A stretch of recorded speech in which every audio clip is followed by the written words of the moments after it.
તો ગુજરાતમાં દક્ષિણ ગુજરાતમાં ભારે વરસાદ વરસી રહ્યો છે, જેના કારણે નદીઓ ઉફાન પર છે।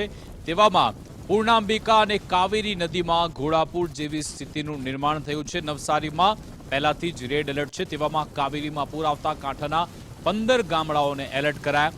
કાવેરીના પૂરના પાણી બિલીમોરાના નીચાણવાળા વિસ્તારોમાં પહોંચી ગયા છે। દેસરા વિસ્તારના ઘરોમાં પાણી પ્રવેશતા રહીશોમાં ભારે ચિંતા છે।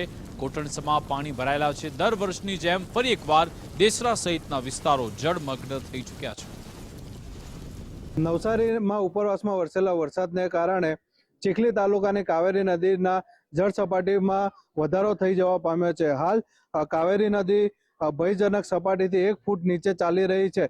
તેમ છતાં પણ બિલીમોરાના દેસરા વિસ્તારમાં પાણી ભરાવાની શરૂઆત થઈ ચૂકી છે। બિલીમોરાના દેસરા વિસ્તારમાં હાલમાં 4 ફૂટની નજીક પાણી ભરાઈ ચૂક્યા છે અને લોકોને હાલમાં પોતાના ઘર વખરી અને કિંમતી સામાનને સગે વગે કરવાની કામગીરી હાથ ધરવામાં આવી રહી છે।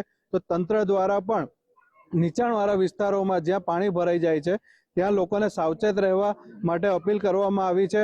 આ સાથે જ હાલમાં જ તંત્ર દ્વારા પણ સામાજિક સંસ્થાઓનો સંપર્ક કરીને જે વિસ્તારો અસરગ્રસ્ત છે તેઓને ફૂડ પેકેટની અને રહેવાની સુવિધા પૂરી પાડવાની પણ તૈયારી કરી દેવામાં આવી છે। આપણે જોઈ રહ્યા છે કે બાળકોને પોતાના ઘર જવામાં પણ ખૂબ જ તકલીફ વેઠવી પડી રહી છે, જેના કારણે ઘરના લોકો પણ ચિંતિત બન્યા છે, કારણ કે બાળકો કમરસમા પાણીથી પસાર થઈને પોતાના ઘર સુધી પહોંચી રહ્યા છે અને ઘરના સભ્યો પણ ઘરમાં હોય ને તેઓ ચિંતિત બન્યા છે કે બાળકો સ્કૂલેથી છૂટ્યા બાદ હેમખેમ પરત ફરશે કે કેમ।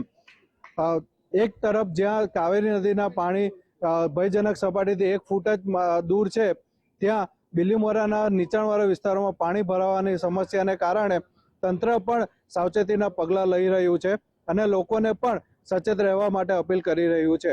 નીલ નાયક, ગુજરાત ફર્સ્ટ।